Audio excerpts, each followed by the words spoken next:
ಎಲ್ಲರಿಗೂ ನಮಸ್ಕಾರ.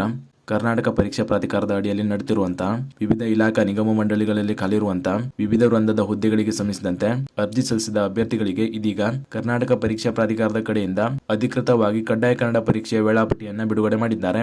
ಅರ್ಜಿ ಸಲ್ಲಿಸಿರುವಂತಹ ಎಲ್ಲಾ ಅಭ್ಯರ್ಥಿಗಳು ಸ್ಕ್ರೀನ್ ಮೇಲೆ ಕಾಣ್ತಾ ಇರೋ ಹಾಗೆ ಈ ವೇಳಾಪಟ್ಟಿಯನ್ನ ಕೆಎ ಅಧಿಕೃತ ವೆಬ್ಸೈಟ್ ನಿಂದ ಡೌನ್ ಮಾಡಿ ನೋಡ್ಕೊಳ್ಬಹುದು.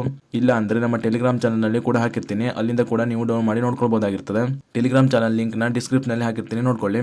ಮೊದಲನೇದಾಗಿ ಕೆಎ ಕಡೆಯಿಂದ ಈ ವೇಳಾಪಟ್ಟಿಯಲ್ಲಿ ತಿಳಿಸಿರುವಂತಹ ಮಾಹಿತಿಯನ್ನು ನೋಡೋದಾದ್ರೆ, ಕರ್ನಾಟಕ ಪರೀಕ್ಷಾ ಪ್ರಾಧಿಕಾರದಿಂದ ಅಧಿಸೂಚಿಸಲಾದ ರಾಜ್ಯದ ವಿವಿಧ ಸಂಸ್ಥೆ, ಇಲಾಖೆ, ನಿಗಮ ಮಂಡಳಿಗಳ ಎಲ್ಲಾ ಹುದ್ದೆಗಳಿಗೆ ಕಡ್ಡಾಯ ಕನ್ನಡ ಪರೀಕ್ಷೆ ನಡೆಸುವ ಸಂಬಂಧ ಪರೀಕ್ಷಾ ವೇಳಾಪಟ್ಟಿ ಅಂತ ತಿಳಿಸಿದ್ದಾರೆ.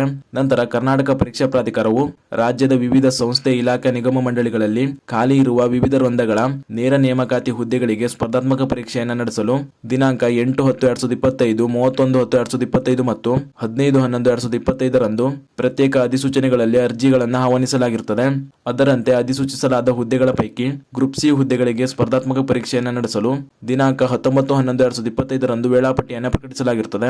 ಮುಂದುವರೆದು ಸರ್ಕಾರದ ಅಧಿಸೂಚನೆ ಸಂಖ್ಯೆ 102/2022 ದಿನಾಂಕ 18/3/2025 ಅಭ್ಯರ್ಥಿಯು ಕರ್ನಾಟಕ ಪ್ರೌಢ ಶಿಕ್ಷಣ ಪರೀಕ್ಷಾ ಮಂಡಳಿಯು ನಡೆಸುವ ಎಸ್ಎಸ್ಎಲ್ಸಿ ಪರೀಕ್ಷೆಯಲ್ಲಿ ಅಥವಾ ರಾಜ್ಯ ಸರ್ಕಾರವು ಅದಕ್ಕೆ ತತ್ಸಮಾನವೆಂದು ಘೋಷಿಸಿದ ಯಾವುದೇ ಪರೀಕ್ಷೆಯಲ್ಲಿ ಅಥವಾ ಎಸ್ಎಸ್ಎಲ್ಸಿಗಿಂತ ಉನ್ನತ ಮಟ್ಟದ ಪರೀಕ್ಷೆಗಳಲ್ಲಿ ಕನ್ನಡ ವಿಷಯವನ್ನ ಪ್ರಥಮ ಅಥವಾ ದ್ವಿತೀಯ ಭಾಷೆಯಾಗಿ ಅಭ್ಯಸಿಸಿದ್ದರೆ ಅಥವಾ ಕನ್ನಡ ಮಾಧ್ಯಮದಲ್ಲಿ ಅಧ್ಯಯನ ಮಾಡಿ ಇಂತಹ ಪರೀಕ್ಷೆಗಳನ್ನ ಪಾಸು ಮಾಡಿದ್ದರೆ ಆಯೋಗ ಅಥವಾ ಇನ್ನಿತರೆ ಯಾವುದೇ ಆಯ್ಕೆ ಪ್ರಾಧಿಕಾರವು ಈ ಹಿಂದೆ ನಡೆಸಿದ ಕನ್ನಡ ಭಾಷೆಯ ಪರೀಕ್ಷೆಯಲ್ಲಿ ಉತ್ತೀರ್ಣರಾಗಿದ್ದರೆ ಅಂತಹ ಅಭ್ಯರ್ಥಿಗಳಿಗೆ ಕನ್ನಡ ಭಾಷಾ ಪರೀಕ್ಷೆಯಿಂದ ವಿನಾಯಿತಿ ನೀಡಿ ಸದರಿ ಅಭ್ಯರ್ಥಿಗಳನ್ನ ಹೊರತುಪಡಿಸಿ ಉಳಿದ ಅನ್ವಯವಾಗುವ ಅಭ್ಯರ್ಥಿಗಳಿಗೆ ಕನ್ನಡ ಭಾಷಾ ಪರೀಕ್ಷೆಯನ್ನು ನಡೆಸಬೇಕಾಗಿರುತ್ತದೆ ಅಂತ ತಿಳಿಸಿದ್ದಾರೆ.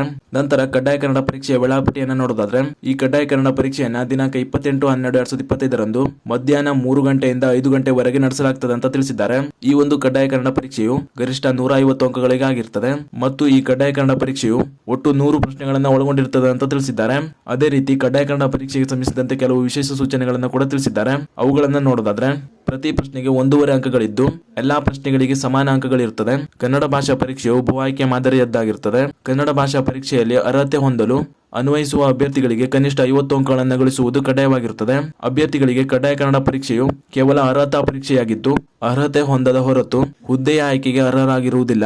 ಕನ್ನಡ ಭಾಷಾ ಪರೀಕ್ಷೆಯಲ್ಲಿ ಅರ್ಹತೆ ಹೊಂದಿದ ಅಂಕಗಳನ್ನು ಆಯ್ಕೆಗೆ ಪರಿಗಣಿಸಲಾಗುವುದಿಲ್ಲ. ಋಣಾತ್ಮಕ ಮೌಲ್ಯಮಾಪನವಿರುವುದಿಲ್ಲ. ಉಳಿದ ವಿವಿಧ ಹುದ್ದೆಗಳ ಪರೀಕ್ಷಾ ವೇಳಾಪಟ್ಟಿಯನ್ನ ಮುಂದಿನ ದಿನಗಳಲ್ಲಿ ಪ್ರಾಧಿಕಾರದ ವೆಬ್ಸೈಟ್ ನಲ್ಲಿ ಪ್ರಕಟಿಸಲಾಗುವುದು ಅಂತ ತಿಳಿಸಿದ್ದಾರೆ.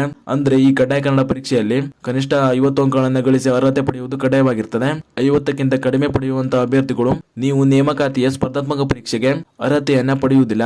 ಆದ್ದರಿಂದ ಯಾವೆಲ್ಲ ಅಭ್ಯರ್ಥಿಗಳು ಈ ಕಡ್ಡಾಯ ಕನ್ನಡ ಪರೀಕ್ಷೆಯನ್ನು ಬರೆಯುತ್ತಿದ್ದರೋ ಆ ಎಲ್ಲಾ ಅಭ್ಯರ್ಥಿಗಳು ಈ ಕಡ್ಡಾಯ ಕನ್ನಡ ಪರೀಕ್ಷೆಯಲ್ಲಿ ಕನಿಷ್ಠ 50 ಅಂಕಗಳನ್ನು ಗಳಿಸಬೇಕು. ಇದಿಷ್ಟು ಈ ಕಡ್ಡಾಯ ಕನ್ನಡ ಪರೀಕ್ಷೆಗೆ ಸಂಬಂಧಿಸಿದಂತೆ ಕೆಎ ಕಡೆಯಿಂದ ತಿಳಿಸಿರುವಂತಹ ಮಾಹಿತಿಯಾಗಿತ್ತು. ಈ ಮಾಹಿತಿಯನ್ನ ಅರ್ಜಿ ಸಲ್ಲಿಸಿರುವಂತಹ ನಿಮ್ಮ ಸ್ನೇಹಿತರಿಗೂ ಶೇರ್ ಮಾಡಿ ಹಾಗೂ ಇದೇ ರೀತಿ ಮುಂಬರುವಂತಹ ಮಾಹಿತಿಗಳಿಗಾಗಿ ಚಾನೆಲ್ನ ಸಬ್ಸ್ಕ್ರೈಬ್ ಮಾಡಿ ಅಂತ ಹೇಳ್ತಾ ಈ ವಿಡಿಯೋನ ಇಲ್ಲಿಗೆ ಮುಗಿಸ್ತಾ ಇದ್ದೀನಿ. ಧನ್ಯವಾದಗಳು.